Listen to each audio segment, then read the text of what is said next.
Hi friends, स्वागत है आपका हमारे यूट्यूब चैनल में। तो देखिए, अगर आपने इस वीडियो पे क्लिक किया है तो आप डेफिनेटली सीटेट साइंस की तैयारी करना चाहते हैं। तो देखिए, मैं आपसे बस इतना ही कहूँगी कि आपको इस वीडियो को कम से कम 3 मिनट तक वॉच करना है। उसके बाद डिसाइड करना है कि आपको ये वीडियो देखनी है या नहीं। आपको केवल क्लिक करके और 1-2 वर्ड सुन के नहीं जाना है, आपको केवल 3 मिनट तक वॉच करना है। उसके बाद आपकी इच्छा है कि आप ये वीडियो देखना चाहते हैं या फिर नहीं। तो देखिए, हम जो आपको सीटेट की तैयारी कराएंगे वो सबसे पहले जो हमारा टॉपिक है, हमारा फर्स्ट टॉपिक है, वो है लाइट में जो हमारे टॉपिक कंप्लीट हो रहे हैं। इसमें एक तो प्रकाश का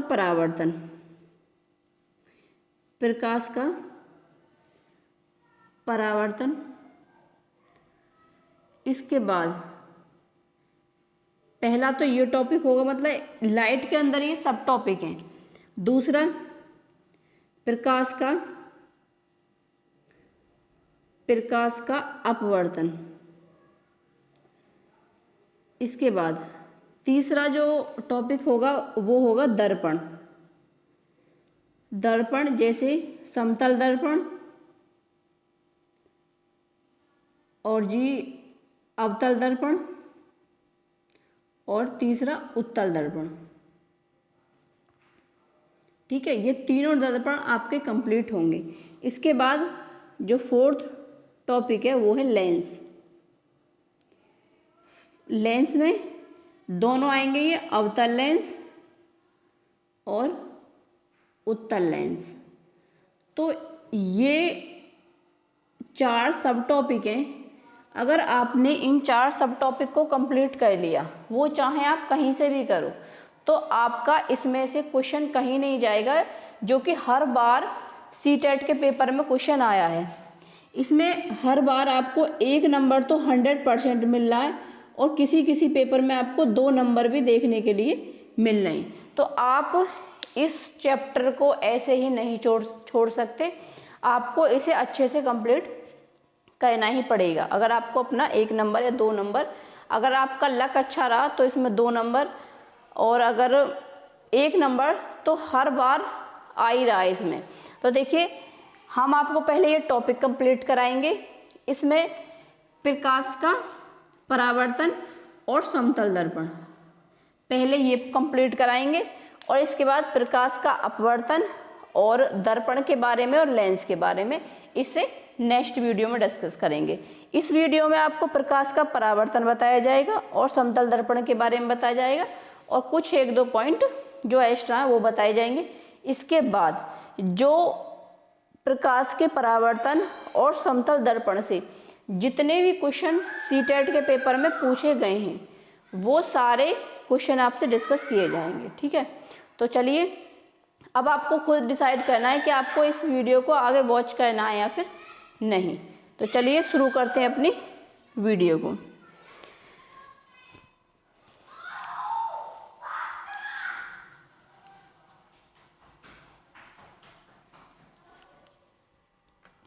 सबसे पहले प्रकाश का परावर्तन।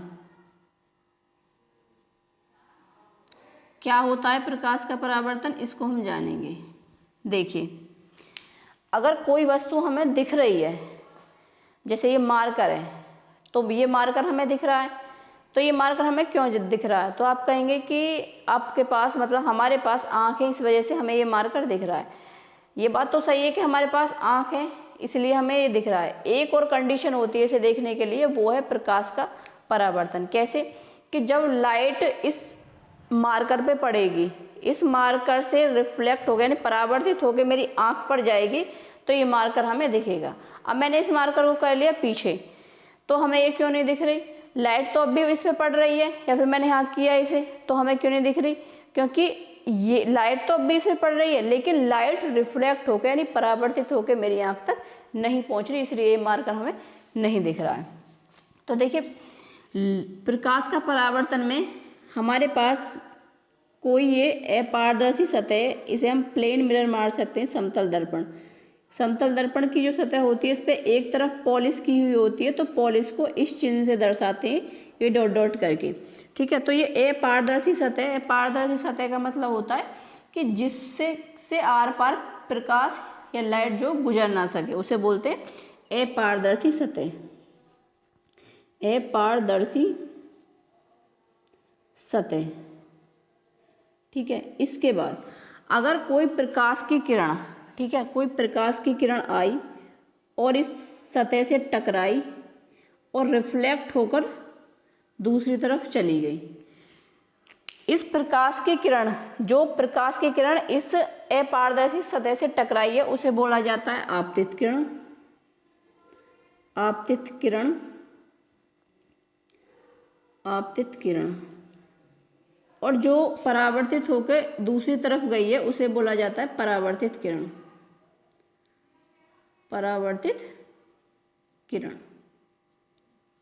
ठीक है, इन दोनों के बीच में होता है अभिलंब, जो हमारी सतह से, ये सतह है हमारी समतल दर्पण की या फिर जो अपारदर्शी सतह है उससे 90 डिग्री का कोण बनाती है, बनाता हुआ ये अभिलंब होता है। ठीक है, ये 90 डिग्री का कोण बनाता है अभिलंब।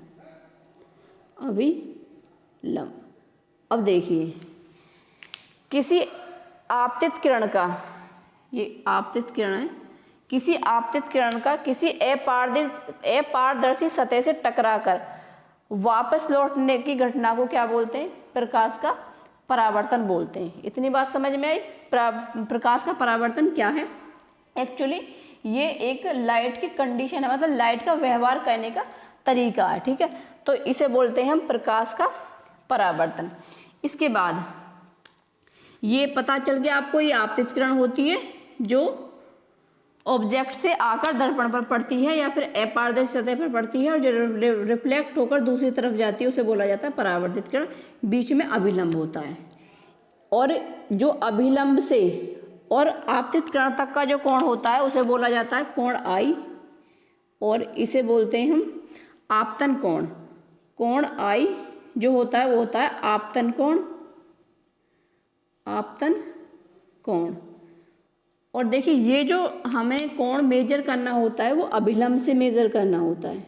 ठीक है, आप ये गलती मत करना कि आप इसे दर्पण से मेजर कर दो। ठीक है, आपको ये केवल अभिलंब से मेजर करना होता है। इसके बाद जो अभिलंब से और परावर्तित किरण तक का जो कोण होता है उसे बोलते हैं कोण आर, और इसे बोलते हैं परावर्तन कोण। परावर्तन कोण।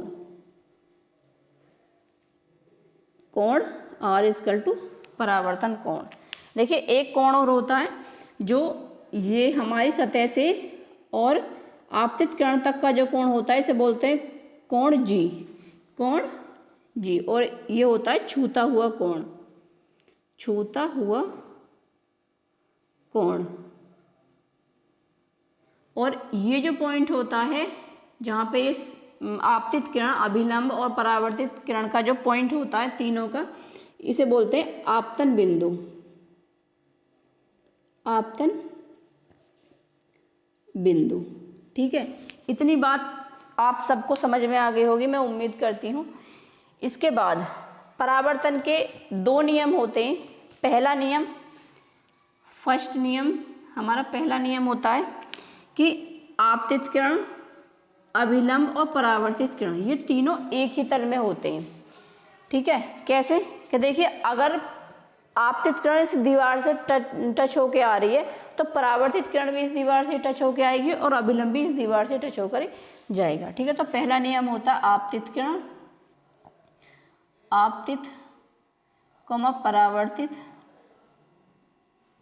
वर्तित किरण और अभिलंब। अभिलंब तीनों एक ही तल में होते हैं। एक ही तल में होते हैं। ठीक है, इसके बाद इसका जो दूसरा नियम है वो है कि कोण आई यानी आपतन कोण और परावर्तन कोण की वैल्यू बराबर होती है। कोण आई बराबर कोण आर।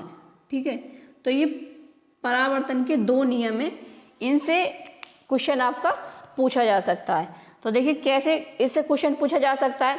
अगर आपसे क्वेश्चन पूछा जाए कि आपतित किरण अभिलंब से 30 डिग्री का कोण बना रही है, तो बताइए परावर्तित किरण का कोण क्या होगा। तो दोनों की वैल्यू बराबर होती है कि जितने का कोण आपतित किरण बनाएगी उतने का ही परावर्तित कोण बनाएगी। तो आप परावर्तित किरण तक का जो कोण होगा वो होगा 30 डिग्री। ठीक है, तो इस टाइप से क्वेश्चन पूछे जाते हैं। आगे डिस्कस भी करेंगे कि किस टाइप से क्वेश्चन पूछे जा रहे हैं। इसके बाद ये जो परावर्तन के नियम है ये तीनों तरह के दर्पण के लिए वैध होते हैं, समतल दर्पण, अवतल दर्पण और उत्तल दर्पण।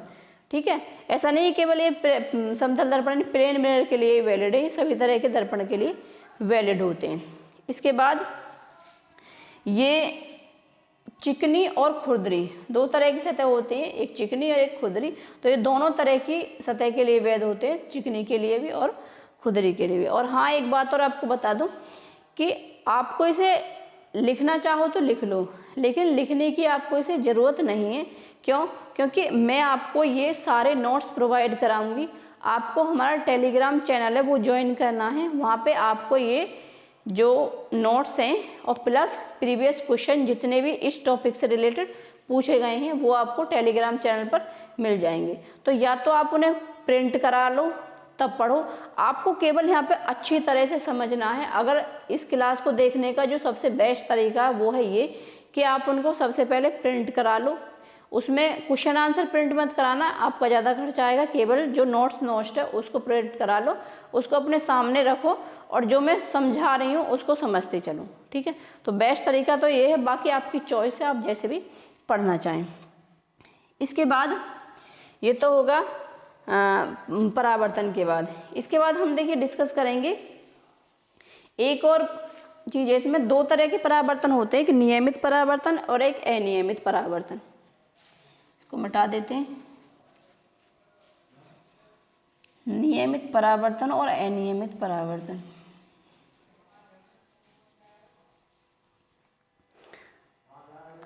पहला पॉइंट है हमारा फर्स्ट, नियमित परावर्तन। नियमित परावर्तन, देखिए नियमित परावर्तन क्या होता है। नियमित परावर्तन जो होता है ये होता है चिकनी सतह से।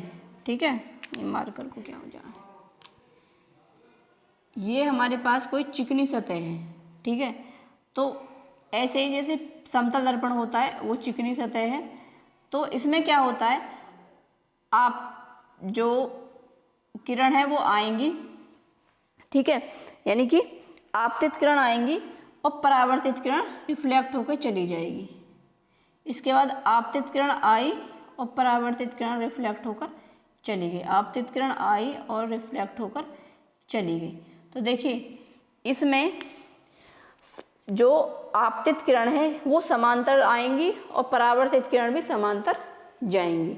ठीक है, तो इसमें जो वस्तु का प्रतिबिंब वो हम स्पष्ट रूप से देख पाते हैं। और इसमें जो लाइट है वो हमारी आँख तक ज़्यादा मात्रा में पहुंचती है। ठीक है, समांतर आती हैं और समांतर जाती हैं और हम इसमें अपना प्रतिबिंब अच्छी तरह से देख पाएंगे। जैसे एग्जाम्पल देखें हम इसका, तो वो है दर्पण।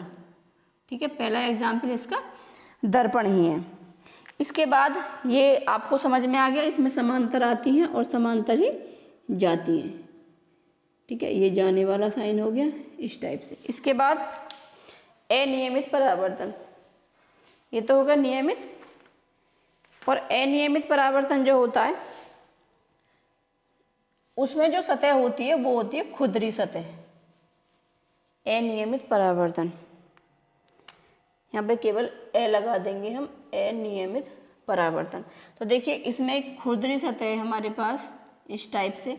तो इसमें प्रकाश की किरण आएंगी तो समांतर, लेकिन जाएंगी समांतर नहीं। कोई ऐसे चली जाएगी, कोई ऐसे चली जाएगी। ठीक है, कोई ऐसे चली गई। अब आप कहोगे इसमें अभिलंब कहाँ, तो अभिलंब इनके बीचों बीच में होता है। ठीक है, इस टाइप से इनका अभिलंब होगा, इनके बीचों बीच में। तो इनका ना तो अभिलंब समान होता है और ना इनकी जो वो होती है परावर्तित किरणें वो समांतर होती हैं। ठीक है, हालांकि इनके बीच का कोण बराबर होता है, लेकिन जो है हाँ, आपतित किरण तो समांतर होती है लेकिन परावर्तित किरण समांतर नहीं होती। और इसमें वस्तु का जो प्रतिबिंब है वो हम स्पष्ट रूप से नहीं देख पाते हैं। और आप कह सकते हो कि जो हमारी आँख है उस तक जो लाइट है वो कम मात्रा में पहुँचती है। ठीक है, और इसके एग्जाम्पल आप लिख सकते हो, दीवार है, मेज है, जिनमें भी हम प्रतिबिंब बहुत ही कम मात्रा में देख पाते हैं। ठीक है, इसके बाद इम्पोर्टेंट टॉपिक समतल दर्पण।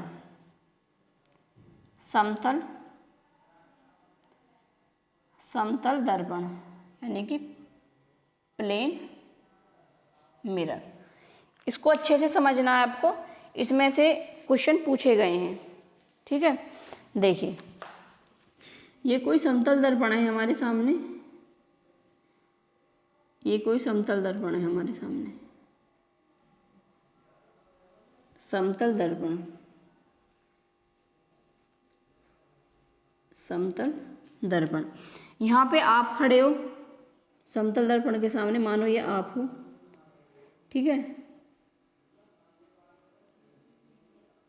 आपका प्रतिबिंब दर्पण में जो बना वो यहाँ पे बना, ये आप हो, दर्पण में आपका प्रतिबिंब बना हुआ है, ये हुआ। ठीक है, अब देखो, अब इसे मेन पॉइंट अब समझने की बात है। मानो आपके और दर्पण के बीच की दूरी जो है वो 5 सेंटीमीटर है। आपके और आपके दर्पण के बीच की दूरी कितनी है? 5 सेंटीमीटर। तो आपका प्रतिबिंब भी दर्पण में उतनी ही पीछे बनेगा, यानी कि दर्पण से अगर आपकी 5 सेंटीमीटर दूरी है तो आपके प्रतिबिंब की भी दर्पण से 5 सेंटीमीटर ही दूरी होगी। ठीक है, पहला पॉइंट तो ये। दूसरा कि आपके और आपके प्रतिबिंब की दूरी कितनी हुई, दोनों को जोड़ दो, 5 और 5 10, तो आपके और आपके प्रतिबिंब की दूरी कितनी हुई? 10 सेंटीमीटर। ठीक है, 10 सेंटीमीटर दूरी होगी आपके और आपके प्रतिबिंब की। और जितनी ऊंचाई यानी वस्तु की होती है, जितनी ऊंचाई उतनी ही ऊंचाई प्रतिबिंब की होती है। ठीक है, दोनों की हाइट सेम होती है। अगर इसकी हाइट h है या h है मतलब कितने भी सेंटीमीटर मान सकते हो, अब 10 मान सकते हो, 15 20 जितने भी मान दिए हो आपको। ठीक है, h है तो इसकी हाइट भी h ही होगी। ये हो गए पॉइंट। इसके बाद जो ये प्रतिबिंब बनाता है, एक तो ये आभासी बनाता है। ठीक है, आभासी प्रतिबिंब का मतलब है इसे हम पर्दे पर नहीं उतार सकते। कैसे कि मानो अगर मैंने यहाँ पे कोई पर्दा लगा दिया दर्पण में, मतलब प्रतिबिंब जहाँ बनना है उससे थोड़ी सी पहले अगर मैंने कोई पर्दा लगा दिया तो ये प्रतिबिंब उस पर्दे पर नहीं उतर के आएगा, तो ऐसे प्रतिबिंब को बोलते हैं आभासी प्रतिबिंब। तो देखिए, जो आभासी प्रतिबिंब होता है वो हमेशा सीधा होता है। आपको याद रखना है, ये आभासी प्रतिबिंब हमेशा सीधा होगा, सीधा, और जो वास्तविक प्रतिबिंब है वो हमेशा उल्टा होता है। ठीक है, तो यहाँ पे केवल आभासी की बात करेंगे। जो वास्तविक प्रतिबिंब होता है वो उल्टा होता है, जो आभासी प्रतिबिंब होता है वो सीधा होता है। ठीक है, तो समतल दर्पण कैसा प्रतिबिंब बनाता है? आभासी, सीधा। ठीक है, एक और कंडीशन कि ये बनाता है पार्श्व रूप से उल्टा। पार्श्व रूप से उल्टा का मतलब क्या होता है? देखिए, पहले सीधा का मतलब समझो। सीधा का मतलब क्या है कि जहाँ मेरा सिर है वहाँ दर्पण में सिर वहीं मिलेगा, जहाँ मेरे पैर है वहाँ दर्पण में पैर भी वहीं मिलेंगे। और पार्श्व रूप से उल्टे का मतलब है कि जो मेरा दायां हाथ है वो दर्पण का बायां होगा और जो मेरा बायां हाथ है वो दर्पण में दायां होगा। ठीक है, ये होता है पार्श्व रूप का उल्टा, यानी कि जो ये हिस्सा है वो इधर की साइड दिखेगा और जो ये हिस्सा है वो मतलब जो ये बायां हिस्सा है वो किधर दिखेगा? दाईं साइड दिखेगा दर्पण में। ठीक है, तो ये होता है पार्श्व रूप से उल्टा। इसके बाद ये दर्पण के पॉइंट हो गए सारे। एक बार देख लूँ, कुछ और पॉइंट तो आपका रह नहीं गया दर्पण से रिलेटेड। एक सेकंड रुको बस। देखिए, समतल दर्पण में कोई वस्तु जितनी दूर होती है दर्पण के अंदर प्रतिबिंब भी उतनी ही पीछे बनता है। ठीक है, जो आपका आपके पास जो नोट्स होगा ये उस नोट्स की लैंग्वेज है। और समतल दर्पण के सामने खड़े व्यक्ति की ऊंचाई जितनी होती है प्रतिबिंब की ऊंचाई भी इतनी होती है। तो दोनों पॉइंट आपको क्लियर हो गए। इसके बाद ये हो गया आपका क्लियर। और इसके बाद समझो ये वाला पॉइंट, ये समझो। देखिए पूर्ण प्रतिबिंब, अगर आपको समतल दर्पण में अपना पूर्ण प्रतिबिंब देखना है तो आपको जो दर्पण चाहिए वो चाहिए आधी हाइट का, ठीक है। अगर आपको उसका पूर्ण प्रतिबिंब देखना है तो आपको मानो अगर आपकी जो ऊंचाई है वो 30 सेंटीमीटर है, ठीक है, वस्तु की ऊंचाई 30 सेंटीमीटर है, तो आपको इस वस्तु का पूर्ण प्रतिबिंब देखना है, यानी पूरा प्रतिबिंब देखना है, तो आपको दर्पण जो लेना है वो कितनी हाइट तक का लेना है, तो आपको लेना है आधी हाइट तक का, यानी कि 15 सेंटीमीटर तक का जो दर्पण लोगे आप, तो आप उसमें अपना जो प्रतिबिंब है वो स्पष्ट रूप से देख सकते हो। इसके बाद यदि कोई वस्तु दर्पण की तरफ वी चाल, यानी कि अगर ये आप हुई, ठीक है, अगर आप दर्पण की तरफ वी चाल, कोई वी चाल मतलब कुछ भी चाल हो सकती है, वी का मतलब अगर आप दर्पण की तरफ वी चाल से चलना प्रारंभ करते हो तो आपका प्रतिबिंब भी दर्पण की तरफ उतनी ही चाल से चलना शुरू कर देगा, ठीक है, वी चाल से प्रतिबिंब चलना शुरू कर देगा, ठीक है। एक और क्वेश्चन इसमें से पूछा जाता है, अगर इसमें सापेक्ष पूछ लें कि मानो अगर आप प्रतिबिंब दर्पण की तरफ वी चाल से चल रहे हो, ठीक है, तो आपका जो प्रतिबिंब है वो किस चाल से दिखेगा आपको अपनी तरफ आता हुआ, तो उसका आंसर है 2v, ठीक है। अगर आपको प्रतिबिंब के बारे में पूछ ले या फिर जो आपकी वस्तु है उसके बारे में पूछे, दोनों का आंसर 2v ही होगा। लेकिन अगर दर्पण के सापेक्ष पूछे, ठीक है, अगर दर्पण के सापेक्ष पूछे तो आपको क्या बताना है, वी चाल ही बतानी है दोनों की। प्रतिबिंब की पूछे दर्पण के सापेक्ष या फिर वस्तु की पूछे तो चाल वी, ठीक है। इसके बाद ये पॉइंट मैंने आपको बता दिया, समतल दर्पण द्वारा बना प्रतिबिंब सीधा, आभासी और पार्श्व रूप से उल्टा होता है। ये हो गए यहाँ पर सारे पॉइंट क्लियर। इसके बाद समतल दर्पण से रिलेटेड कुछ और पॉइंट है, उनको और देखो। समतल दर्पण न तो अभिसारी होता है और न ही अपसारी, ठीक है। तो ये ना तो जो किरणें होती हैं उनको फैलाता है और ना ही ये संकुचित करता है, ठीक है। तो ये ना तो कन्वर्जिंग होता है, ना ये डाइवर्जिंग, ना अपसारी होता है, ना अभिसारी। तो ये पॉइंट आपको थोड़ा और ज़्यादा क्लियर जो होगा ये आपको उत्तल दर्पण और अवतल दर्पण में अच्छी तरह से क्लियर हो जाएगा। यहाँ सिर्फ जितना पता है इतना समझो। इसके बाद ये पॉइंट समझो, समतल दर्पण का जो फोकस होता है वो अनंत पर होता है। कैसे, देखिए इसको जरा मैं मिटा दूँ। ये हमारे पास कोई समतल दर्पण है, ठीक है, तो समतल दर्पण में किरणें कैसी आती है, समांतर, ठीक है, और समांतर ही चली जाती हैं। ये ऐसे गई और ये ऐसे गई, ठीक है। तो फोकस क्या होता है, फोकस होता है कि जो किरणें आई हैं, ठीक है, वो रिफ्लेक्ट होकर दूसरी तरफ मतलब इधर चली गई, रिफ्लेक्ट होकर, ठीक है। जब वो इधर चली गई, जाने के बाद आपको वो कहाँ मिलती हुई नजर आ रही है, यानी उनका फोकस पॉइंट जो वो कहाँ पर है, ठीक है, उसे बोलते हैं फोकस। अब ये बताओ एक बात, ये समांतर आई हैं, ठीक है, समांतर ही जा रही हैं, ठीक है। अगर समांतर आ रही है, समांतर जा रही हैं, तो ये क्या कभी कहीं मिलेंगी, नहीं।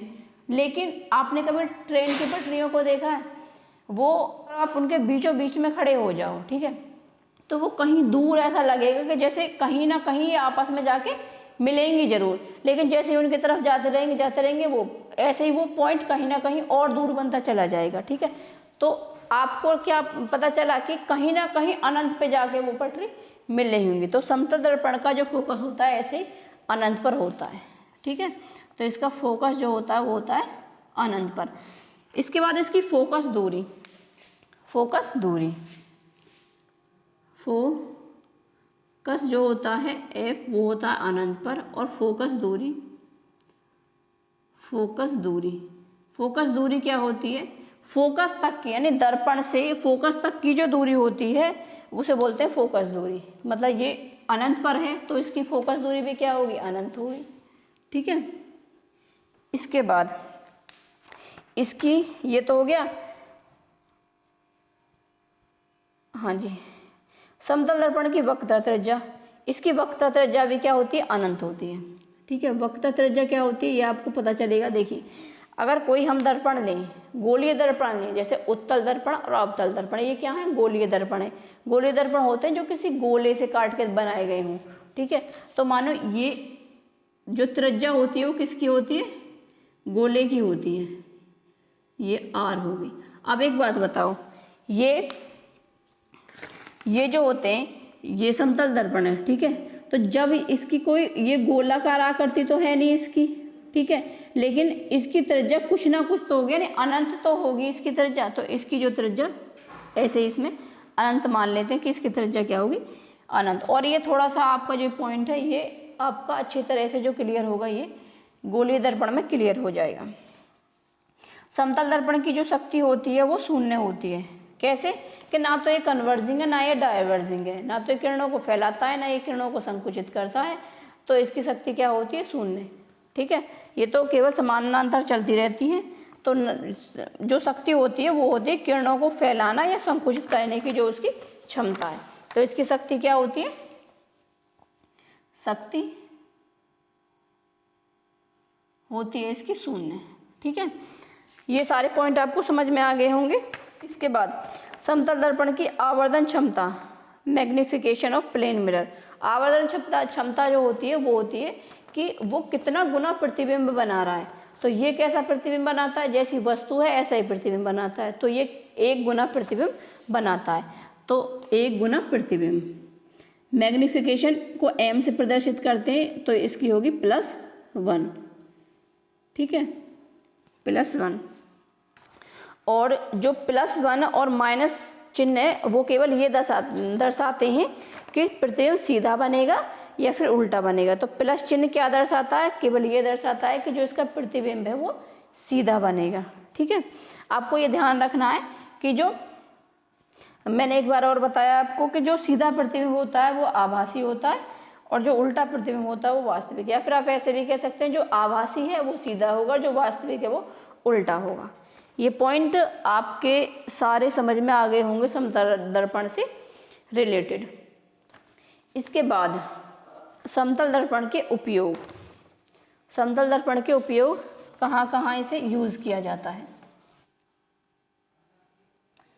समतल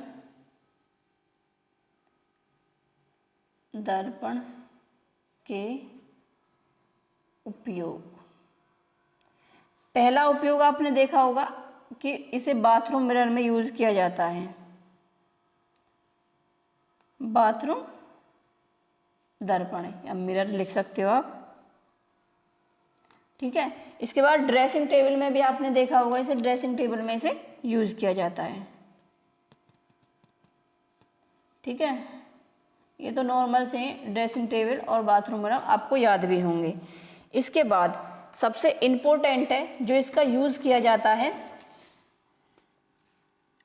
सबसे इम्पोर्टेंट है इसका यूज किया जाता है पेरिस्कोपी में, ठीक है। पेरिस्कोपी आपको इंग्लिश में भी लिखा हुआ मिल सकता है और ऐसे भी लिखा मिल सकता है, पेरिस्कोप, ठीक है। और इसका हिंदी में जो नाम है उसे बोलते हैं हम हिंदी में इसको पारदर्शी, ठीक है, पारदर्शी बोलते हैं। अब ये होता क्या है पेरिस्कोप, इसे मोस्टली पनडुब्बी वाले जो वो यूज करते हैं। कैसे कि अगर कोई जहाज पानी में चल रहा है तो उन्हें जहाज से ऊपर यानी पानी से ऊपर देखना है, उन्हें जहाज से बाहर देखना है, तो वो क्या करते हैं, ये कुछ इस टाइप का होता है, ठीक है, ये कुछ ऐसा होता है, इस टाइप से होता है, ठीक है। ये तो यहाँ पे मानो कोई वस्तु है, यहाँ पे कोई वस्तु है, कुछ भी हो सकती है, चिड़िया हो सकती है या फिर आप हैं, ये वस्तु है यहाँ पे कोई, और ये यहाँ पे आँख यानी देखने वाले की ये आँख है, ठीक है। तो यहाँ पे जो होते हैं 2 दर्पण लगाए जाते हैं। एक दर्पण ये होता है दर्पण 1 बोलते हैं इसे, दर्पण 1, और दूसरा दर्पण ये होता है दर्पण 2। ये जो होते हैं ये सतह से 40 डिग्री के कोण पर होते हैं। जो इनका कोण होता है सतह से वो होता है 40 डिग्री का, ठीक है, दोनों का ही 40 डिग्री का होता है। और पनडुब्बी वाले इसे यूज करते हैं और ये जो दर्पण 1 और दर्पण 2 हैं ये एक दूसरे के समांतर होते हैं, ठीक है।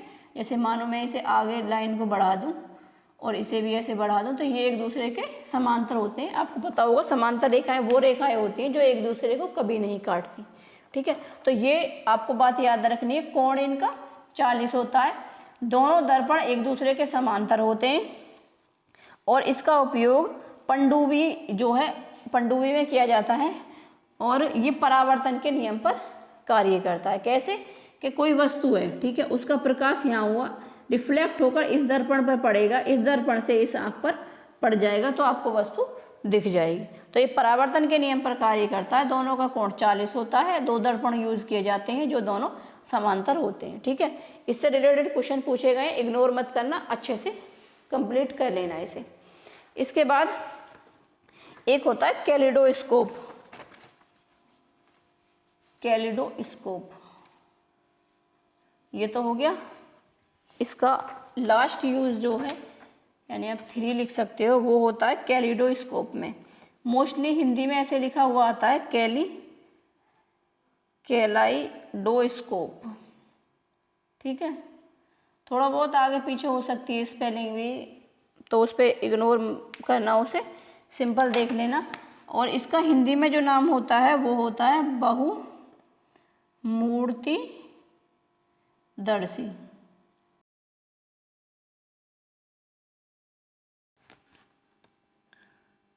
अच्छा वो ठीक है, ये होता है नाम इसका हिंदी में। ये क्या होता है, ये मोस्टली बच्चों के खेलने का एक खिलौना कह सकते हो, कुछ भी कह सकते हो। देखिए क्या किस टाइप से होता है। 3 दर्पण लेने हैं आपको, इसको बताती मैं कैसे बनाते हैं। 3 जैसे हम बचपन में झोंपड़ी बनाते हैं ना, तो उनको ऐसे लगा लेना, 2 दर्पण ऐसे एक नीचे, ठीक है। और इन दोनों इनके जो कोण जो होते हैं वो होते हैं 60 डिग्री पर, ठीक है। इसमें तो जो वो बताया था मैंने पारदर्शी वाला, तो उसमें तो 40 डिग्री पर कोण होते हैं, इसमें होते हैं 60 डिग्री पर कोण, ठीक है। और इसे लगा दिया पे। इसके बाद इसमें आपको जो कांच है उसको टूटे हुए टुकड़े भर देने, पत्थर भर देने, यानी बहुत सारी चीज़ें भर देनी, कागज भर दो। और उसके बाद और इसमें एक छेद रखते हैं आगे की तरफ, ठीक है, एक जिससे कि लाइट अंदर आ सके। और दूसरी तरफ से जो दूसरा होल होता है उससे इसे ऐसे करके देखते हैं तो बहुत सारी जो प्रकाश की किरण है वो रिफ्लेक्ट होकर एक दूसरे से टकरा कर कोई कहीं पड़ती है, कोई कहीं पड़ती है, तो बहुत अच्छा दृश्य बनता है। तो ये केवल बच्चों के खेलने के लिए यूज़ किया जाता है। इसमें भी परावर्तन का यूज़ करते हैं और इसके का जो कोण होता है वो 60 डिग्री का होता है। तो ये थी समतल दर्पण से रिलेटेड कुछ बातें। समतल दर्पण की आपकी सारी बातें कंप्लीट हो गई हैं, इससे अलग कुछ नहीं आएगा समतल दर्पण और जो प्रकाश का परावर्तन है उससे, ठीक है। इसके बाद देखते हैं कुछ आपका रह गया हो तो देखिए एक पॉइंट और है जो थोड़ा रह गया है, जैसे प्रकाश का परावर्तन है, ठीक है। प्रकाश की किरण आई और रिफ्लेक्ट होकर दूसरी तरफ चली गई, ठीक है। तो देखिए इसमें जो आपकी तरंग दैर्घ्य है और इसकी चाल तरंग दैर्घ्य तो समान होती है, यानी कि अगर ये v चाल से आ रही है तो ये लौटकर v चाल से ही जाएगी और इसकी तरंग दैर्घ्य भी समान होती है, लेकिन इसका वेग चेंज हो जाता है। वेग क्या होता है कि अगर हम मानो ये कहें कि राजू अपने घर से स्कूल 5 किलोमीटर प्रति घंटे की चाल से जा रहा है, ठीक है। तो ये तो हो गया, केवल आपको ये बता दिया कि इतने किलोमीटर की स्पीड से वो जा रहा है। लेकिन उसमें अगर हम दिशा भी इंक्लूड कर दें कि वो डायरेक्शन बता दें उसकी कि इधर जा रहा है उधर जा रहा है, तो वो होता है ऐसे बता दें कि राजू अपने घर से ईस्ट में इतने किलोमीटर जा रहा है, वेस्ट में इतने किलोमीटर जा रहा है, तो वो होती है वेग, ठीक है, वेग। अगर उसमें हम दिशा भी जोड़ दें तो वो होता है वेग। अगर केवल चाल बताएं कितने किलोमीटर प्रति घंटे की चाल से राहुल जा रहा है, तो वो केवल चाल होती है। इसके बाद जो श्वेत प्रकाश है वो 7 रंगों से मिलकर बना होता है। श्वेत प्रकाश यानी सफ़ेद प्रकाश, जो लाइट होती है 7 रंगों से मिलकर बनी होती है, जिसे आपने पढ़ा भी होगा बचपन में विव ग्योर से पढ़ा होगा आपने। ठीक है। ये मानो यहाँ से श्वेत प्रकाश है, प्रकाश, तो इस 7 रंगों में टूटती है, जिसे वर्ण विक्षेपण भी बोला जाता है। प्रकाश के 7 रंगों में टूटने की घटना को क्या कहते हैं? वर्ण विक्षेपण। तो देखिए, जो रेड कलर जो होता है, इसकी तरंग दैर्घ्य यानी तरंग दैर्घ्य को व्यक्त करते हैं हम लैम्डा से, वो सर्वाधिक होती है, सबसे अधिक होती है, सबसे अधिक। और इसकी जो होती है वो होती है 7600 एंगस्ट्रॉम, इसकी तरंग दैर्घ्य। और ये जो है बैंगनी की जो होती है वो होती है सबसे कम, सबसे कम क्या होती है? तरंग दैर्घ्य, ये होती है 3900 एंगस्ट्रॉम। ठीक है। तो आपसे पूछा जाए तो दृश्य प्रकाश की तरंग दैर्घ्य की परास, तो दृश्य प्रकाश के तरंग दैर्घ्य की जो परास होती है वो होती है 3900 एंगस्ट्रॉम से लेके 7600 एंगस्ट्रॉम। ठीक है। तो ये होती है दृश्य प्रकाश की तरंग दैर्घ्य की परास। और निर्वात में सभी रंग जो हैं वो समान गति से चलते हैं, लेकिन किसी माध्यम में, अगर हम किसी माध्यम की बात करें तो जो जिसकी तरंग दैर्घ्य अधिक होगी वो अधिक दूरी तय कर पाएगा। तो लाल रंग सबसे तेज, आपने देखा होगा कि जो लाइट जो वो होती है ना, क्या बोलते हैं, रेल की पटरी जो होती है, अगर वहाँ पे देखोगे तो लाइट लगी हुई रहती है, जो दिखाने के लिए होती है, मतलब कि कुछ इधर जाना है या नहीं जाना, उसके लिए जो होती है, तो वो रेड कलर की होती है। क्योंकि दूर तक वो ट्रैवल कर सके और किसी दूर व्यक्ति को भी वो दिख सके, तो इसलिए उसे लाल रंग की बनाते हैं। और बैंगनी रंग सबसे कम गति से चल सकता है किसी माध्यम में, लेकिन निर्वात में सभी जो रंग है वो समान गति से चलते हैं। अगर आप एक ये क्वेश्चन और देख लो, यहाँ पे जो प्रकाश होती है उसकी चाल जो है सबसे अधिकतम संभावित चाल है, इससे अधिक कोई वस्तु नहीं चल सकती, वो है प्रकाश की चाल जो है, प्रकाश की चाल 3 × 10⁸ मीटर प्रति सेकंड। ये आपने पढ़ा भी होगा 10वीं क्लास में, खैर यहाँ आपको बता दिया। तो यहाँ पे जो ये टॉपिक है ये कंप्लीट होता है हमारा प्रकाश का परावर्तन और समतल दर्पण से रिलेटेड। कुछ और थोड़े से पॉइंट है, आप उनको और समझो, ओरली आप समझ लो। देखिए, अगर कोई वस्तु हमें क्यों दिखती है कि अगर प्रकाश उससे रिफ्लेक्ट होकर यानी परावर्तित होकर हमारी आँख पर पड़ता है तो वो वस्तु हमें दिखती है। अब मैंने आपको बताया जो श्वेत प्रकाश है वो कितने रंगों में विभाजित होता है? 7 रंगों में। अगर कोई वस्तु हरे कलर की हमें दिख रही है या फिर रेड कलर की दिख रही है, तो वो क्यों दिख रही है रेड कलर की? वो रेड कलर की इसलिए दिख रही है कि जो सूर्य का प्रकाश है उस वस्तु पर पड़ा, ठीक है, तो सूर्य का प्रकाश कितने रंगों का होता है? 7 रंगों का। उसने बाकी सारे रंग जो हैं वो तो ऑब्जर्व कर लिए, केवल रेड कलर का जो रंग है वो परावर्तित करके हमारी आँख तक भेज दिया, तो इसलिए हमें वो जो वस्तु है वो रेड कलर की नजर आती है। ठीक है। तो कोई वस्तु उस रंग की क्यों दिखाई देती है, ऐसे क्वेश्चन पूछ लिया आपको, तो क्योंकि वो केवल उसी रंग को रिफ्लेक्ट कर रही है, यानी कि उसकी औकात केवल लाल रंग को या जो भी रंग पूछा जाए उस रंग को रिफ्लेक्ट करने की है। ठीक है। तो ये तो हो गया एक पॉइंट। दूसरा पॉइंट कि अगर कोई वस्तु सफ़ेद रंग की दिख रही है हमें, तो सफ़ेद रंग की क्यों दिख रही है? भाई श्वेत प्रकाश जो है वो 7 रंगों से मिलकर बना है। ठीक है। तो इसका मतलब वो 7 रंगों को परावर्तित कर रही है हमारी तरफ। ठीक है। अगर कोई वस्तु सफ़ेद रंग की दिख रही है तो वो 7 के 7 रंग को परावर्तित कर कर हमारी आँख तक भेज रही है। इसके बाद काले के बारे में बात करते हैं। कोई वस्तु काले कलर की क्यों नज़र आ रही है? वो काले कलर की इसलिए नज़र आ रही है क्योंकि वो सारे रंग को अब्जॉर्व कर रही है, यानी हमारी आँख तक वो 7 में से कोई भी रंग नहीं भेज रही, तो इसलिए वो हमें जो काली नज़र आती है। एक क्वेश्चन और, हालांकि मुझे नहीं लगता ये पूछा जाएगा, लेकिन फिर भी देख लो कि अगर किसी मानो कोई हरे रंग का कोई हरे रंग का वो है पेड़, मान लो, कुछ भी मान सकते हो, वस्तु मान सकते हो। ठीक है। अगर उसे हरे प्रकाश में रख दें हम, ठीक है, अगर उसे हरे रंग की वस्तु है उसे हरे प्रकाश में रख दें तो वो हमें किस कलर की नजर आएगी? तो वो हमें हरे मतलब और ज़्यादा डार्क हरे की नज़र आएगी। क्यों? क्योंकि जो उस वस्तु है उसकी औकात हरे रंग को रिफ्लेक्ट करने की है और हमने उसे हरे प्रकाश में ही रख दिया, तो इसका मतलब वो हमें और ज़्यादा हरी नज़र आएगी। अगर हम उसे किसी अन्य रंग में रख दें, मानो लाल प्रकाश में रख दें या फिर किसी भी और प्रकाश में रख दें, तो वो जो वस्तु काले कलर की नज़र आएगी। क्यों? क्योंकि उस वस्तु की औकात केवल हरा रंग जो उसे रिफ्लेक्ट करने की है। ठीक है, तो ये सारे पॉइंट आपको समझ आ गए होंगे। इसके बाद हम जो डिस्कस करेंगे वो क्वेश्चन करेंगे जो इस टॉपिक से यानी प्रकाश के परावर्तन से और समतल दर्पण से आए हैं। ठीक है, आप अपनी स्क्रीन पर भी इन क्वेश्चन को देख सकते हो। तो चलिए स्टार्ट करते हैं। देखिए, मैंने जो प्रीवियस क्वेश्चन आपके लिए हैं तो उसमें मैंने यहाँ पे आपको ये टेलीग्राम चैनल पर मिल जाएंगे और आपको साथ ही साथ आपको आपकी जो स्क्रीन है उस पर भी नज़र आएंगे।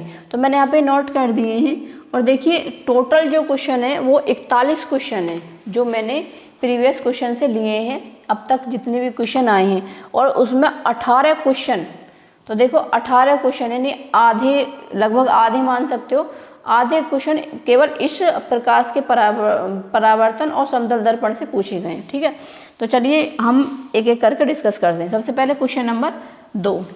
तो देखिए आप अपनी स्क्रीन पर भी देख पा रहे होंगे इसे। क्वेश्चन नंबर 2, किसी समतल दर्पण के समक्ष एक बिंब एवं उसके प्रतिबिंब के बीच की दूरी 10 सेंटीमीटर है। मानो ये कोई समतल दर्पण है। ठीक है, समतल दर्पण के समक्ष एक बिंब, मानो यहाँ पे कोई बिंब है यानी कोई वस्तु है। ठीक है, यहाँ कोई वस्तु है और उसके का जो प्रतिबिंब बन रहा है, मानो उसका प्रतिबिंब हमें यहाँ नज़र आ रहा है। तो बिंब और प्रतिबिंब के बीच की दूरी यानी कि ये दूरी बताई गई है आपको। ठीक है, ये दूरी बिंब और प्रतिबिंब के बीच की दूरी कितनी है? 10 सेंटीमीटर। ठीक है, ये है 10 सेंटीमीटर। इसके बाद बिंब को दर्पण की ओर 2 सेंटीमीटर अग्रसित किया गया है। तो बिंब को जो ये है, मानो ये 2 सेंटीमीटर इधर जाएगा। ठीक है, ये मानो 10 है तो 2 इधर चला गया, तो इसका मतलब क्या? 5 सेंटीमीटर तो इधर है और 5 सेंटीमीटर इधर है। जब ये 2 सेंटीमीटर इधर की तरफ जाएगा तो यहाँ कितना बचा? मानो यहाँ आ गया ये, तो ये बचा कितना? 3 सेंटीमीटर। ठीक है, इधर भी कितना आ जाएगा? 3 सेंटीमीटर, 3 सेंटीमीटर। ठीक है, तो टोटल वस्तु की और प्रतिबिंब के बीच की दूरी कितनी होगी? Total 6 centimetre. ठीक है, अब देखो आगे क्या पूछा है इसमें, दर्पण और प्रतिबिंब के बीच की दूरी अब कितनी है? तो इसमें पूछा है दर्पण और प्रतिबिंब के बीच की दूरी। ठीक है, तो कंफ्यूज नहीं होना, दर्पण ये है और प्रतिबिंब ये है। ठीक है, दर्पण ये और प्रतिबिंब ये, तो कितनी है? 3 सेंटीमीटर। ठीक है, तो हमारा जो क्वेश्चन 2 है उसका जो राइट आंसर होगा वो होगा ऑप्शन नंबर 2। ठीक है, 3 सेंटीमीटर। आगे इतने समझ में। इसके बाद क्वेश्चन नंबर 4, क्वेश्चन नंबर 4 को डिस्कस करेंगे अब। क्वेश्चन नंबर 4, क्वेश्चन नंबर 4 देखिए, यदि परावर्तित किरण आपतित किरण के सापेक्ष 90 के कोण पर है। ठीक है, ये है हमारी परावर्तित किरण और आपतित किरण, ये हमारी आपतित किरण, ये होगी परावर्तित। ठीक है, तो इसमें देखो कहा क्या गया है, आपको ये नहीं कहा कि अभिलंब से या उससे, इसमें देखो ध्यान से पढ़ना है आपको। परावर्तित किरण यानी परावर्तित किरण अपवर्तित किरण के सापेक्ष 90 के कोण पे, यानी इन दोनों के बीच का कोण दे दिया आपको। परावर्तित किरण और अपवर्तित किरण के बीच का कोण कितना? 90 डिग्री का। अब आगे पढ़ो, आगे क्वेश्चन में क्या है, तब किरण का आपतन कोण क्या होगा? ठीक है, तो आपतन कोण क्या होता है? आपतन कोण होता है जो अभिलंब से और आपतित किरण तक का जो कोण होता है ना, कि ये वाला कोण। ठीक है, ये पूछा है आपको, तो सिंपल इसका आधा कर दो, क्योंकि अगर ये इन दोनों के बीच का कोण कितना है? 90 है, तो ये दोनों कितने पे होती हैं? दोनों मतलब अगर इसका 30 है कोण तो इसका भी क्या होगा? 30, तो दोनों हाफ हाफ ही तो होती है, तो दोनों का दे रखा है इसमें, तो सिंपल 90 का आधा कर दो, कितना हुआ? 45, 45। ठीक है, तो आपतित किरण आपतन कोण पूछे या फिर परावर्तन कोण पूछे, दोनों ही कोण क्या होंगे? 45। ठीक है, तो इसका जो राइट आंसर होगा वो होगा ऑप्शन नंबर 2, दोनों का ही ऑप्शन नंबर 2 है, जो हमारा क्वेश्चन नंबर 2 है उसका भी और क्वेश्चन नंबर 4 का भी। इसके बाद अगला क्वेश्चन है हमारा क्वेश्चन नंबर 8। ठीक है, क्वेश्चन नंबर 8 की तरफ चलते हैं अब हम। क्वेश्चन नंबर 8 देखिए, ये रहा, दो समतल दर्पण एक दूसरे के साथ 60 के कोण पर हैं। तो देखिए ये मैंने थोड़ा आपको छोड़ दिया था, तो मैं आपको यही क्वेश्चन में आपको बता देती हूँ। देखिए, अगर दो समतल दर्पण, हालांकि आपको नोट्स में मिलेगा ये, ठीक है, तो आपको घबराना नहीं है, आपको नोट्स में मिल जाएगा। ये देखिए, दो समतल दर्पण है हमारे पास और एक दूसरे के साथ उस यहाँ पे 60 के कोण पे है, 90 के पे नहीं 60 के पे, ठीक है, 90 वाला भी है और 60 वाला भी है। तो पहले 60 वाला देख लो। दो समतल दर्पण है हमारे पास, यहाँ पे पॉलिश हो रही है और आगे इसका प्रतिबिंब है, ठीक है। इन दोनों के बीच का कोण कितना, 60 डिग्री, ठीक है। देखिए, ये दर्पण 1 मान लो, इसे दर्पण 2। अगर कोई, ठीक है, प्रकाश की किरण, मानो प्रकाश की किरण यहाँ आकर टकराई, क्या हो जाएगा, ठीक है, यहाँ कोई प्रकाश की किरण टकराई, रिफ्लेक्ट होकर वो इस दर्पण पर पड़ेगी, ठीक है, और फिर दोबारा से रिफ्लेक्ट होकर ऐसे चली जाएगी, ठीक है। तो इसे बोलते हैं आपतित किरण। आपतित, ये जो है इसे बोलते हैं परावर्तित किरण, ठीक है। ये आपतित, ये परावर्तित, और जो ये किरण तीसरी गई है इसे बोलते हैं निर्गत, ठीक है, निर्गत किरण।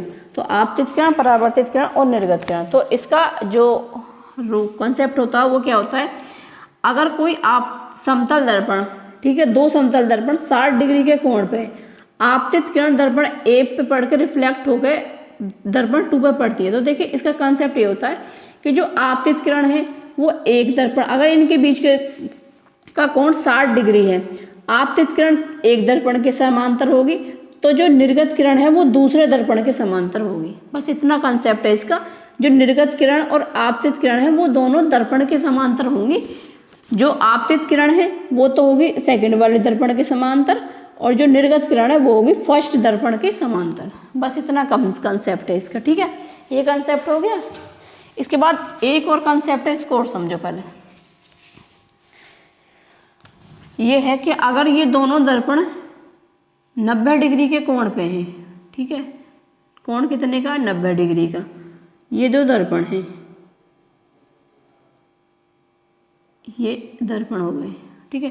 कोई प्रकाश की किरण यहाँ आके टकराई, ऐसे मान लो, ऐसे टकराई, ये ऐसे गई और ये ऐसे चली जाएगी निर्गत, थोड़ा गलत बन गया, ऐसे जाएगी, ठीक है।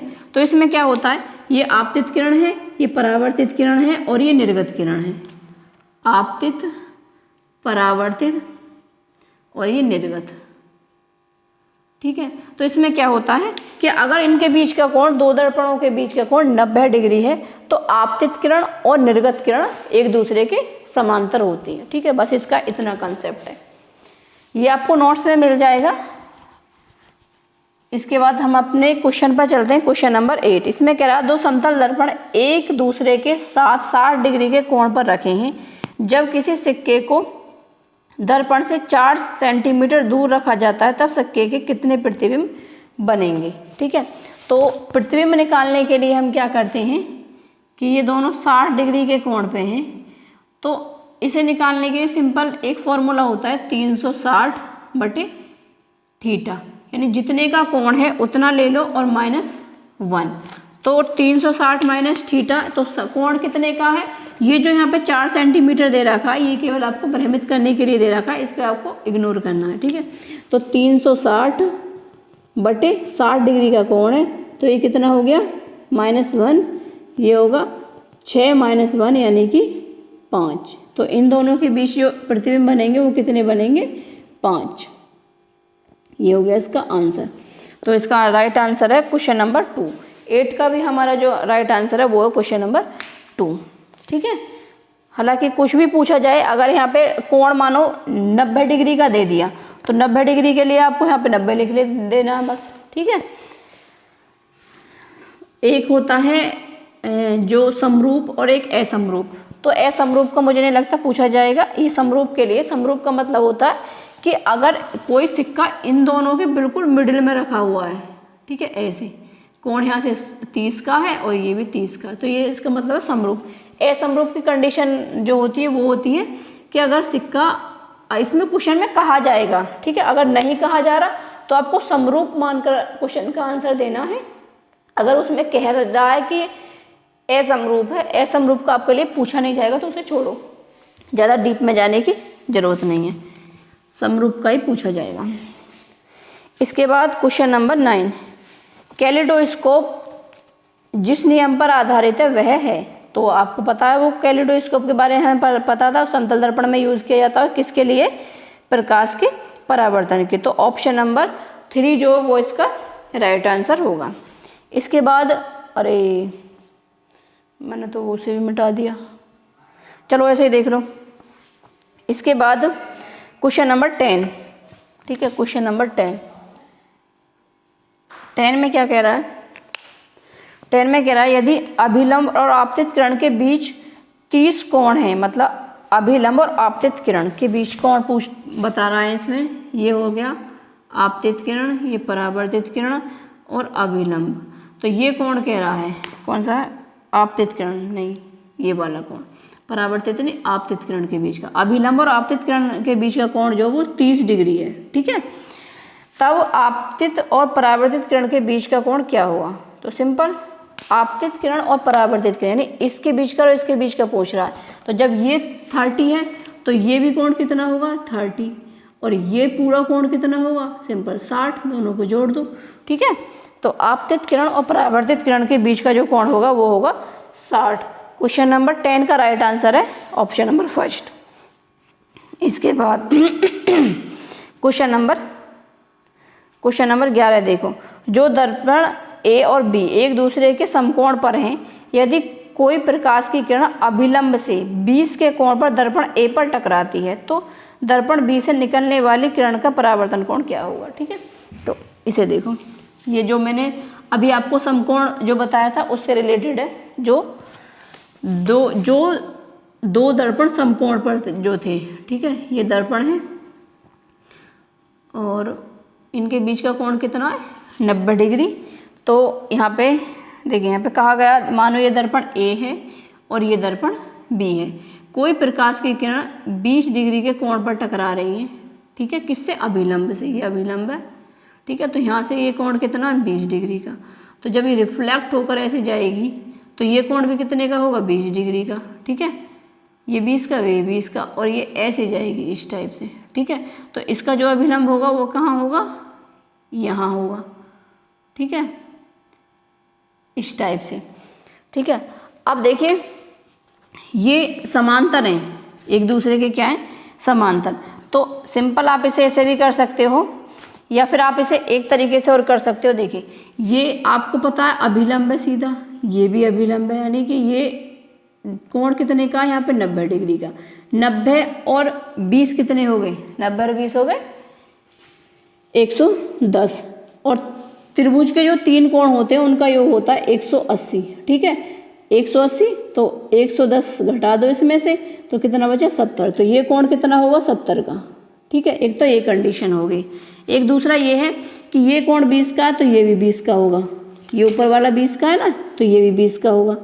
जब ये 20 का है तो ये यहाँ पे अभिलंब है, आपको पता है अभिलंब कितने का होता है 90 का। 90 में से 20 घटा दो तो ये कितने का, वो 70 का, और एक कोण भी कितने का होगा 70 का, ठीक है। तो ये दोनों आपस में कितने के होंगे 70 के। अब देखो इसमें पूछा क्या है, जब कौन सा क्वेश्चन नंबर 11 है, निकलने वाली किरण का परावर्तन कोण क्या होगा, क्योंकि इसमें पूछा दर्पण बी से, तो दर्पण बी से निकलने वाली कोण का जो परावर्तन कोण, बी से निकलने वाली किरण का परावर्तन कोण क्या होगा। तो यानी कि अपवर्तन कोण 70, परावर्तन कोण भी 70। तो राइट आंसर ऑप्शन नंबर 1, ठीक है। इसके बाद अगला क्वेश्चन देखते हैं,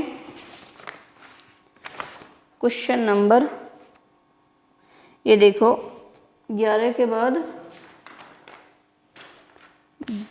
12 क्वेश्चन नंबर 12। क्वेश्चन नंबर 12 देखो। अब देखो इसमें क्या पूछा गया है।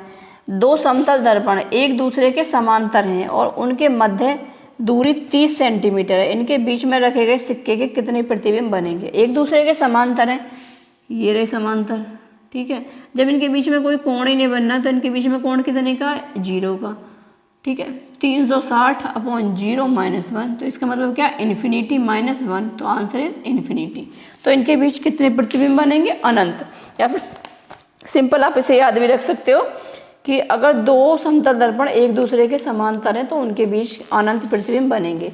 आपने देखा भी होगा, आप किसी अगर वो जो होते हैं नाई की दुकान पे गए होंगे बाल कटवाने, तो उसमें एक दर्पण आगे है, एक दर्पण आपके पीछे होता है, तो आप देखते हो उसमें निरे प्रतिबिंब बनते हैं, आगे वाले में भी और पीछे वाले में भी। लेकिन जो एक मेन प्रतिबिंब होता है वो बड़ा होता है, बाकी पीछे वाले छोटे होते चले जाते हैं, ठीक है। इसके बाद ये हो गया क्वेश्चन नंबर 15। देखो, दो दर्पण ए और बी एक दूसरे के समकोण पर स्थित हैं। अगर प्रकाश की एक किरण दर्पण ए को सामान्य से 30 पर टकराती है, ठीक है, सामान्य से कितने पर टकरा रही है वो, 30 पर, और फिर दर्पण बी से टकराती है। दोनों दर्पण ए और बी से परावर्तित किरण के परावर्तन के कोण बताइए। यानी कि आपको दोनों के बताने हैं, इसमें दोनों के बताने हैं आपको। देखिए किस पर है, समकोण पर।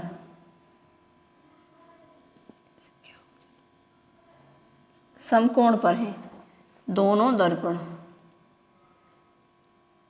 ये दर्पण B है और ये दर्पण A है, ठीक है। अगर कोई प्रकाश की किरण आई, ठीक है, ये अभिलंब हो गया और ये कितने का कोण बना रही है, 30 डिग्री का, ठीक है। तो ये रिफ्लेक्ट होकर कितने का कोण बनाएगी, 30 का ही कोण बनाएगी। यहाँ पे कितने का होगा, कोण होगा 30 का। तो इसमें पूछा क्या है, इसमें तो पूछा दर्पण A का परावर्तन कोण। ये कौन सा कोण है, ये आपतित किरण आई तो ये कौन सा, आपतन कोण। ये परावर्तित किरण चलेगी तो ये कौन सा, परावर्तन कोण। तो जब ये आपतन कोण इसका 30 है तो परावर्तन कोण भी कितना होगा, 30। तो दर्पण A का जो कोण होगा, परावर्तन कोण, वो होगा 30 डिग्री, ठीक है। इतनी बात समझ में आई। इसके बाद जब ये आगे जाके यहाँ दर्पण 2 से टकराई, ठीक है, 2 से टकराने के बाद रिफ्लेक्ट होकर दूसरी तरफ चलेगी, तो यहाँ पे इसका अभिलंब होगा, ठीक है। ये वैल्यू कितनी है, 90, तो 30 और 90 कितने हुए, 120। 120 और त्रिभुज के तीनों कोणों का योग कितना होता है, 180। इसमें से 120 घटा तो 0 6 60, यानी दर्पण B जो है उसका परावर्तन कोण कितना होगा, 60। ये हमने निकाला है, ये आपतन कोण निकाला है, तो आपतन कोण और परावर्तन कोण दोनों बराबर होते, तो परावर्तन कोण भी क्या होगा, 60। तो दर्पण A का 30, दर्पण B का 60। तो इसका right answer option number first. इसके बाद क्वेश्चन नंबर 16, यहाँ पे मैंने नोट कर लिया, थोड़ा सा दिक्कत हो रही थी। क्वेश्चन नंबर 16, किसी पनडुब्बी में परिदर्शी कैसे कार्य करता है, सही विकल्प का चयन करें। ऑप्शन नंबर A, किसी बिंब से प्रतिबिंब 45 पर शीर्ष दर्पण A पर पड़ता है और उसी कोण पर निचले दर्पण से परावर्तित होता है जिसमें व्यक्ति बाह्य दृश्य देख सकता है। तो देखिए यहाँ पे हल्की सी मिस्टेक हो गई थी, उसमें जो कोण है ना वो 40 नहीं 45 डिग्री का, तो आप उसे, हालांकि नोट्स में आपको ठीक मिलेगा, ठीक है। तो ये ऑप्शन नंबर A राइट है। इसके बाद B, प्रकाश निचले दर्पण से शीर्ष दर्पण पर 90 डिग्री पर आपतित होता है और परावर्तित 90 डिग्री पर शीर्ष दर्पण पर जाता है जिसे शीर्ष दृश्य दृष्टिगोचर होता है। तो 90 नहीं है, वो जो हमारा कोण है वो है 45 का, ठीक है। तो ऑप्शन नंबर जो A है वो ठीक है, B अभी तक ठीक नहीं है। इसके बाद यह परावर्तन के नियम पर कार्य करता है, C ऑप्शन में बिल्कुल ठीक है, परावर्तन के नियम पर कार्य करता है, यह अपवर्तन के नियम पर आधारित है। तो ये D इसको काट दो, तो A और C हमारा राइट आंसर है, यानी ऑप्शन नंबर 4 इसका राइट आंसर होगा। ऑप्शन नंबर 4 इसका राइट आंसर है। इसके बाद अगला क्वेश्चन है हमारा क्वेश्चन नंबर 20, ठीक है, जल्दी जल्दी करते हैं थोड़ा। क्वेश्चन नंबर 20, देखिए, निम्नलिखित में से कौन सी एक वैकल्पिक अवधारणा है? वैकल्पिक मतलब ऐसी अवधारणा जो सही नहीं है, वो पूछ रहा है इसमें। तो आपको जो इसमें नेगेटिव आंसर है वो काटना है। चमकदार वस्तुएं धुंधली वस्तुओं से अधिक प्रकाश परावर्तित करती हैं। दूसरा ऑप्शन, किसी वस्तु के दिख पाने के लिए प्रकाश स्रोत से वस्तु की ओर और फिर नेत्र की ओर यात्रा करना है। मतलब कोई वस्तु में क्यों दिखती है? क्योंकि पहले तो वो प्रकाश स्रोत से उस वस्तु की ओर फिर हमारी ओर यानी रिफ्लेक्ट होकर हमारी आंख पर पड़ती है। तो ये बात बिल्कुल सही है। अभिसारी लेंस प्रकाश की चाल को परावर्तित कर देता है, ये भी सही है। किसी माध्यम में प्रकाश एक सीधी रेखा में चलता है, बिल्कुल सही बात है। प्रकाश किसी माध्यम में एक सीधी रेखा में चलता है। जैसे आपने देखा जो आपतित किरण सीधी रेखा में आ रही थी, परावर्तित किरण भी सीधी रेखा में जा रही थी किसी माध्यम के लिए। लेकिन अगर हम कोई माध्यम चेंज कर दें तो उसे बोलते हैं प्रकाश का अपवर्तन। वो हम नेक्स्ट पढ़ेंगे, ठीक है। तो इसका जो राइट आंसर है, जो गलत है, वो ऑप्शन नंबर फर्स्ट। इसके बाद क्वेश्चन नंबर 21, निम्नलिखित वैकल्पिक परतों में से किसका प्रदर्शन परिदर्शी द्वारा किया जाता है? ठीक है, तो परिदर्शी मतलब अभी हमने देखा था, जो मैंने अभी आपको थोड़ी देर पहले बताया था, प्रकाश का बहुपरावर्तन, ध्वनि का अपवर्तन, प्रकाश का अपवर्तन, कुल आंतरिक परावर्तन। तो कुल आंतरिक परावर्तन में भी नहीं किया जाता और ना ही प्रकाश का जो अपवर्तन है उसमें हम जो करते हैं इसका परावर्तन में यूज करते हैं। तो ऑप्शन नंबर फर्स्ट इसका राइट आंसर है। इसके बाद क्वेश्चन नंबर 25, इसे यहाँ पे रखते हैं। क्वेश्चन नंबर 25 देखिए, समतल दर्पण से रिलेटेड है। समतल दर्पण के समक्ष एक लड़की के खड़े होने के स्थान पर एवं उसके प्रतिबिंब के बीच की दूरी 13 सेंटीमीटर है। तो इसे आप इजीली कर सकते हो, ये तो आपको खुद ही करना चाहिए, लेकिन फिर भी चलो। ये यहाँ पे कह रहा है एक समतल दर्पण के समक्ष एक लड़की के खड़े होने, माने कोई यहाँ पे ये लड़की खड़ी है, ठीक है, और इसका यहाँ पे प्रतिबिंब बनना है, यहाँ इसका प्रतिबिंब है और इसके बीच की दूरी जो है प्रतिबिंब की और लड़की के बीच की दूरी आपको दे रखी है 13 सेंटीमीटर, ठीक है। ये दूरी है आपकी 13 सेंटीमीटर, 13 सेंटीमीटर, ठीक है। इसके बाद कह रहा है वह दर्पण की ओर 3 मीटर पास जाती है। यहाँ पे मीटर है, सेंटीमीटर नहीं है, मीटर। दर्पण की ओर मानो 3 मीटर आगे जाएगी, तो मानो ये चलेगी 3 मीटर आगे, ठीक है। जब 3 मीटर इधर से आएगी तो 3 मीटर इधर से भी आएगी, ठीक है। ये 3 मीटर है, ठीक है। यहाँ पे ऐसे लिख लो 3 मीटर। तो 3 इधर से गई, 3 इधर से गई, कितनी गई? 6 टोटल, 6 मीटर चली गई। कितने में से टोटल कितनी है? 13। 13 में से 6 गए तो कितने बचे? 7। आगे देखो क्या पूछा है, उसके प्रतिबिंब और उसके बीच की दूरी अब है, मतलब प्रेजेंट में अब कितनी है? तो प्रेजेंट में कितनी है? 13 में से 6 घटा दो, कितनी है? 7 मीटर, ठीक है। समझ में आ गया होगा आप सबके। इसके बाद अगला क्वेश्चन 25 के बाद क्वेश्चन नंबर 29। क्वेश्चन नंबर 29 देखिए, नीचे दिए गए प्रकाश के कौन से गुण धर्मों का उपयोग छाया बनाने की परिघटना की व्याख्या के लिए किया जा सकता है? मतलब छाया कैसे बनती है? छाया कैसे बनती है? प्रकाश सीधी रेखा में चलता है, ठीक है। अगर मानो प्रकाश टेढ़ी रेखा में चलता, तो मानो मैं यहाँ खड़ी हूँ किसी प्रकाश के आगे, ठीक है, किसी लाइट पड़ रही है उसके आगे खड़ी हूँ, तो टेढ़ी रेखा में चलता, ऐसे चल के घूम के चला जाता, ठीक है, तो छाया बनती ही नहीं। तो प्रकाश जो छाया क्यों बनती है? क्योंकि प्रकाश सीधी रेखा में चलता है। एक ऑप्शन आपको समझ में आया। और जो छाया है वो क्यों बनती है? वो छाया केवल तब बनती है जब कोई अपारदर्शी सतह, यानी जो कि मेरे आर पार लाइट जा नहीं सकती, ठीक है, जब कोई अपारदर्शी सतह प्रकाश के लाइट के जो रास्ता है उसमें आ जाती है, तो इसलिए छाया बनती है। इसके बाद देखिए इसमें क्या कह रहा है, प्रकाश सरल रेखा में गमन करता है, बिल्कुल सही बात है, ऑप्शन नंबर फर्स्ट। प्रकाश उच्च चाल में गमन करता है, ये गलत है। प्रकाश 7 वर्णों यानी रंगों से मिलकर बना, ये सही है, लेकिन लाइट जो छाया बनाना है, बनाने वाली जो कंडीशन है उसके लिए सही नहीं है। ये कंडीशन सही है लेकिन छाया बनाने के लिए सही नहीं है। इसके बाद प्रकाश अपारदर्शी वस्तुओं से नहीं गुजरता, तो 2 ही कंडीशन है इसमें, एक ऑप्शन नंबर ए और डी। तो इसका जो राइट आंसर है वो, जिसमें देखो ए और डी किस में है, ए और डी ऑप्शन नंबर 4 में, तो इसका जो राइट आंसर है वो ऑप्शन नंबर 4, ठीक है, 29 का। इसके बाद 30, क्वेश्चन नंबर 30 देखते हैं। देखिए और यहाँ पे देखिए मैंने मेंशन भी किया हुआ है, ये 8 दिसंबर 2019 को क्वेश्चन पूछा गया है। ऐसे सारे क्वेश्चन के आगे लिखा हुआ है, बहुत से क्वेश्चन 2-2 बार भी आए हैं। जैसे इसमें देख सकते हो 30 और 31 एक ही 2000 ये 8 दिसंबर 2019 में ये दोनों क्वेश्चन पूछे गए हैं। ठीक है, तो आप खुद देख सकते हो। इसके बाद क्वेश्चन नंबर 30 देखते हैं, इसी में करते हैं। मंजुला समतल दर्पण में अपने प्रतिबिंब का प्रेक्षण कर रही है, उसकी दर्पण से दूरी 5 मीटर है। आपके इसकी दर्पण से दूरी कितनी होगी? दर्पण से यानी ये दर्पण है हमारा और यहाँ से दूरी है 5 मीटर, ये होगी 5 मीटर। इसके बाद कहाँ गया? वह दर्पण की ओर 1 मीटर चलती है। मानो 1 मीटर दर्पण की ओर चली तो कितनी रहेगी अब? 4। ठीक है, 1 मीटर चल गई तो वो यहाँ पे आ गई। ठीक है, यहाँ आ गई तो अब कितनी रहेगी? 4 मीटर। इसके बाद अब उसकी और दर्पण में बने उसके प्रतिबिंब के बीच की दूरी क्या है? ठीक है, तो जब वो वस्तु यहाँ पे खड़ी है तो उसका प्रतिबिंब भी कितना बनेगा? दर्पण में इतनी सेंटीमीटर जितनी दर्पण से उसकी दूरी, यानी 4 मीटर। तो इसका प्रतिबिंब कहाँ होगा? यहाँ होगा। तो 4 और 4 8 मीटर। तो इसका राइट आंसर है ऑप्शन नंबर 3 8 मीटर। ठीक है, तो क्वेश्चन नंबर 30 का राइट आंसर हुआ 8 मीटर। इसके बाद क्वेश्चन नंबर 31, समतल दर्पण में बनने वाले प्रतिबिंब के संबंध में नीचे दिए गए कौन से कथन सत्य हैं? तो समतल दर्पण आपने अच्छे से पढ़ा है।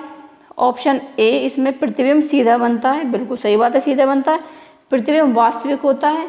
भाई जो सीधा है वो वास्तविक नहीं हो सकता, तो ये बी ऑप्शन गलत है।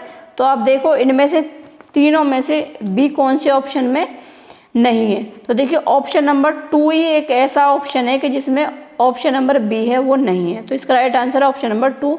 बाकी और ऑप्शन है, इनको भी आप पढ़ सकते हो। जैसे प्रतिबिंब पार्श्व परिवर्तित होता है, बिल्कुल सही बात है, यानी कि दाएं का बाएं दिखता है, बाएं का दाएं दिखता है। प्रतिबिंब का साइज बिंब के साइज के बराबर होता है, बिल्कुल सही बात है। जितना प्रतिबिंब का साइज होता है इतना ही उसकी जो इमेज बनती है उसका साइज होता है। तो ऑप्शन नंबर 2 इसका राइट आंसर है। इसके बाद क्वेश्चन नंबर 34 ये क्वेश्चन नंबर 34। ऋतु एक समतल दर्पण के सामने खड़ी है। ऋतु और उसके प्रतिबिंब के बीच की दूरी 10 सेंटीमीटर। अब के क्या दे दिया इसमें? इसको मिटा देती हूँ, कहोगे कि घुसड़ फुसड़ कर दिया इसी में। ये देखो, ये रहा ऋतु एक समतल दर्पण के सामने खड़ी है। ये रहा समतल दर्पण और इसके सामने एक ऋतु नाम की लड़की है, वो खड़ी है। ये है ऋतु। ठीक है, अब यहाँ पे इसका प्रतिबिंब बना, मानो ये है इसका प्रतिबिंब। अब देखो इसमें कहा गया है कि ऋतु और उसके प्रतिबिंब के बीच की दूरी कितनी है? 10 सेंटीमीटर। ये दूरी है 10 सेंटीमीटर। ठीक है, तो दर्पण से ऋतु की दूरी कितनी आई? 5 मीटर। और प्रतिबिंब की दूरी कितनी हुई? 5 मीटर। ठीक है, इसके बाद यदि वह दर्पण की ओर 2 मीटर चली, 2 मीटर चल दी है ऋतु। ठीक है, 2 मीटर चली तो कितनी रहेगी? 3 मीटर। ठीक है, प्रतिबिंब भी कहाँ बनेगा? 3 मीटर पहले बनेगा। मानो प्रतिबिंब बनेगा यहाँ, अब आ गई ऋतु यहाँ पे। ठीक है, यहाँ पे ऋतु। तो अब उसकी और प्रतिबिंब के बीच की दूरी कितनी है? 3 मीटर, 3 मीटर 6 मीटर। ठीक है, ये निकाल लिया आपने। इसके बाद देखो क्या पूछा है इसमें, तो ऋतु और उसके प्रतिबिंब के बीच की दूरी कितनी है? 6 मीटर है, यानी ऑप्शन नंबर 4 इसका राइट आंसर है, 6 मीटर। इसके बाद 35 देखो, एक समतल दर्पण पर प्रतिबिंब बनने के संबंध में निम्न में से कौन सा कथन सत्य है? तो समतल दर्पण के बारे में पूछा है। प्रतिबिंब का आकार वस्तु के आकार से बड़ा होता है, नहीं होता। वस्तु जो प्रतिबिंब का आकार है वस्तु के आकार के समान होता है। तो ऑप्शन नंबर फर्स्ट ही गलत है। अब इसमें ये देख लो, जहां आपको भी पता चल गया कि इसमें ऑप्शन में कौन से में फर्स्ट ऑप्शन जो है वो नहीं है। तो देखिए थर्ड में और सेकंड में और फोर्थ में, इन तीनों में आपको फर्स्ट ऑप्शन दे रखा है। तो केवल उस ऑप्शन को देख लो कि जिसमें फर्स्ट ऑप्शन नहीं है। तो केवल जो ऑप्शन नंबर फर्स्ट है उसमें ही फर्स्ट ऑप्शन नहीं है, इस थर्ड, सेकंड, थर्ड और फोर्थ दे रखे हैं। बाकी और आप पढ़ना चाहो तो आप पढ़ दो अपने हिसाब से, लेकिन जब आप एग्जाम में क्वेश्चन का जवाब दो तो आप इसी तरीके से देना, इससे आपका जो टाइम है वो कम लगेगा। जैसे प्रतिबिंब की दूरी प्रतिबिंब वस्तु की दूरी के समान दूरी पे बनता है। बिल्कुल भाई सही बात है कि जहाँ अगर दर्पण से इसकी दूरी जितनी है तो प्रतिबिंब भी इतना ही पीछे बनेगा। प्रतिबिंब थर्ड देखो, प्रतिबिंब पार्श्व प्रतिलोमित होता है, यानी कि दाएं का बायां बाएं का दायां दिखता है। प्रतिबिंब आभासी होता है, बिल्कुल सही बात है, आभासी होता है। ठीक है, तो इसके बाद लास्ट क्वेश्चन 39, देखो इसे कहाँ गायब हो गया। क्वेश्चन नंबर 39 ये रहा। देखिए क्वेश्चन नंबर 39 जो इसमें कहा गया, आरेख में दर्शाए अनुसार, इसमें आरेख दर्शा रहा है S1 S2 और S3 पृष्ठों पर प्रकाश गिरता है। ठीक है, तो यहाँ पे प्रकाश गिर रहा है इन पे। तो इसमें देखिए नीचे पूछा गया है पृष्ठ जिस पर आपतन कोण परावर्तन कोण के बराबर है कौन सा है। ठीक है, तो मैंने आपको बताया था कि जो ये परावर्तन है ये चिकनी और खुरदरी दोनों तरह की सतह के लिए वैध होते हैं। ठीक है, तो इनके जो नियमित और अनियमित परावर्तन में बताया था, तो इनके बीच का कोण चेंज नहीं होगा। ठीक है, परावर्तन का नियम क्या है कि पहला नियम तीनों एक ही तल में होते हैं, आपतित किरण, परावर्तित किरण और अभिलंब। और दूसरा नियम कि जो आपतन कोण है वो परावर्तन कोण के बराबर होता है। ठीक है, तो इसमें किसी भी कंडीशन में कोण चेंज नहीं होगा। तो इसका राइट आंसर है ऑप्शन नंबर 2, सभी तीनों पृष्ठों में जो आपतन कोण है वो परावर्तन कोण के बराबर होगा। तो फ्रेंड ये थे आपके कुछ क्वेश्चन जो सीटेट में पूछे गए हैं, और यहाँ पे ये टॉपिक आपका जो समतल दर्पण है और प्रकाश का परावर्तन है वो कंप्लीट होता है।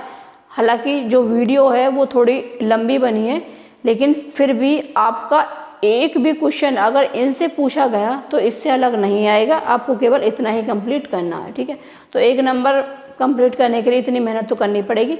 बाकी इसके प्रकाश का जो अपवर्तन है और लेंस और दर्पण वो नेक्स्ट वीडियो में डिस्कस करेंगे।